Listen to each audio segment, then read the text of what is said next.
Bonjour à toutes, bonjour à tous. Une nouvelle semaine démarre et c'est pour moi l'occasion, comme c'est l'habitude, de faire un petit point d'actualité avec vous.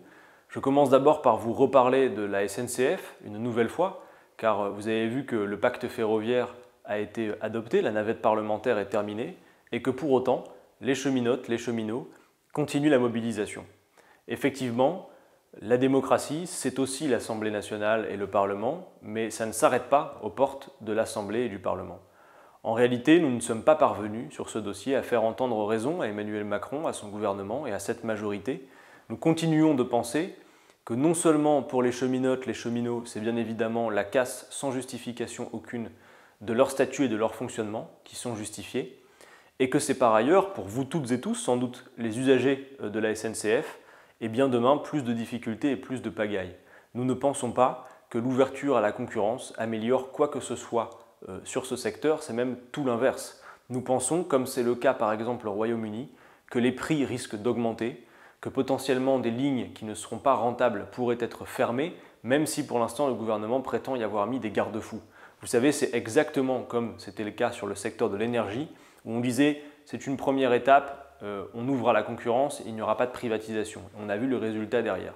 Donc je le dis, je vous mets en garde, demain, avec l'ouverture à la concurrence qui a été votée, il ne va pas y avoir à la même heure sur les mêmes rails des trains de plusieurs compagnies. Vous n'aurez pas ce choix-là. Vous aurez le choix de compagnies qui vont circuler à des horaires différentes. Certaines ne s'occuperont que de la rentabilité, ne vous délivrant pas un service de qualité en l'occurrence.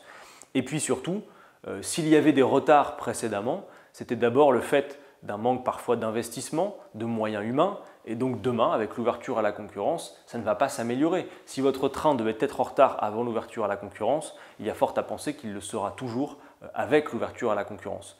C'est une pure vision idéologique traduite des directives européennes qui va nous priver demain d'un levier stratégique essentiel, notamment pour faire la planification écologique, chose dont il n'a été absolument pas question dans le débat parlementaire où on a parlé de concurrence, sans jamais parler d'écologie.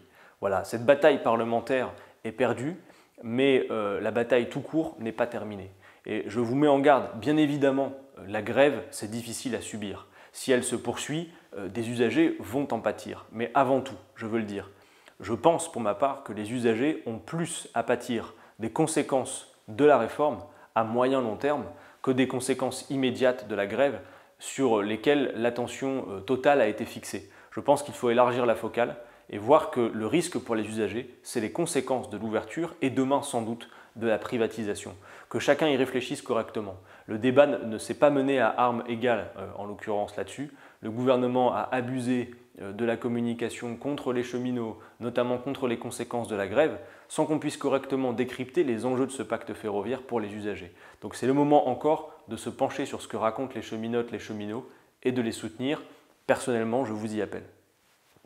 Le deuxième sujet dont je voulais vous parler, et fait beaucoup l'actualité, c'est la question migratoire. Celle de ces populations, 68 millions de personnes qui aujourd'hui sont poussées à quitter leur lieu de vie. J'insiste sur ce terme. Ce n'est pas un choix que l'on fait de gaieté de cœur, de quitter le lieu où on vit. C'est parce qu'on y est poussé. Poussé par des causes qui sont effectivement multifactorielles, et on les connaît. Il y a d'abord et avant tout la guerre et les conflits, notamment je pense au Moyen-Orient. Il y a également les conséquences des accords commerciaux inégaux. Il faut le voir, la politique libérale que nous menons partout, notamment le libre-échange, qui fait qu'on pousse des produits subventionnés à l'exportation partout, eh bien parfois ruine les capacités des pays où nos produits arrivent à se développer correctement. Et donc sans débouchés économiques, les populations sur place n'ont pas d'autre choix que d'aller chercher des perspectives de vie ailleurs. Et enfin et surtout, il y a et il y aura dans les années à venir, dans les décennies qui vont venir, les conséquences du changement climatique. Vous savez que de plus en plus de terres deviennent invivables de par les conséquences de l'activité humaine sur Terre et de la crise climatique qui est devant nous. J'aime autant vous dire que même si ce n'est pas rassurant, il faut traiter le problème de manière rationnelle. Car aujourd'hui, nous avons 68 millions de personnes poussées à sortir de chez eux, mais demain, les experts scientifiques nous expliquent que si l'on n'endigue pas le changement climatique, d'ici à 2050, ce sont des centaines de millions de personnes qui vont être poussées à la sortie. Par conséquent, quelle est la bonne réponse? Elle est, à mon avis, double, au moins sur deux aspects. Pour l'instant, la discussion législative ne se mène qu'à travers les frontières, comment on peut éloigner plus les gens, faire des contrôles plus loin des frontières nationales, renvoyer les gens plus rapidement, les détenir plus longuement. On est passé avec la loi Asile-Immigration de 45 jours de rétention à 90 jours. Autrement dit, on passe de la rétention à la véritable détention. C'est une forme de criminalisation de la migration qui n'est pas dans le respect des souffrances de ces populations. On ne traite jamais la question des causes que je viens d'évoquer avec vous. Jamais. C'est l'angle mort absolu de la politique législative en matière de migration. Pour moi, pour nous, à la France Insoumise, le bon équilibre se situe entre le traitement des causes. Pourquoi les gens partent de chez eux? Que pouvons-nous faire pour éviter que la situation soit tellement invivable là où ils vivent que les gens soient poussés à sortir? Et notamment à travers la question de la planification écologique. Et ensuite, les populations qui sont de toute façon poussées à la sortie, quand bien même nous ferions le maximum, ce qui n'est pas fait aujourd'hui, pour traiter les causes, la réponse que nous pouvons leur apporter est un devoir d'humanité. Et ce devoir d'humanité nécessite une coordination à l'échelle internationale. Ça n'est absolument pas le cas aujourd'hui. Avec la France Insoumise, nous en appelons à la constitution d'un organisme international sous l'égide de l'ONU qui permettrait qu'on se répartisse correctement l'effort en la matière. Voyez-vous, même au niveau européen, ça n'est pas fait. L'Union européenne, qui est capable d'imposer partout sa vision libérale, ses budgets d'austérité, a été incapable récemment au moment de la crise syrienne d'assurer une bonne clé de répartition entre les pays pour accueillir 160 000 personnes. Donc voyez-vous, il y a vraiment deux poids, deux mesures, et je pense qu'il faut maintenant avoir une politique rationnelle et humaine. Aujourd'hui, on ne fait ni l'un ni l'autre.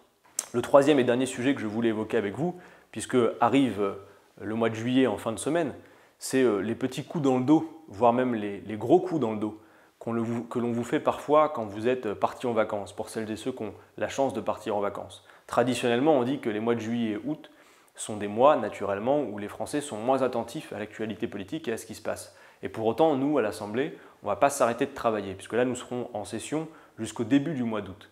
Et c'est à ce moment, en plein cœur du mois de juillet, qu'Emmanuel Macron entend procéder à une nouvelle réforme de la Constitution, c'est-à-dire ce qui est au-dessus des lois et qui fait la règle du jeu général du fonctionnement de nos institutions.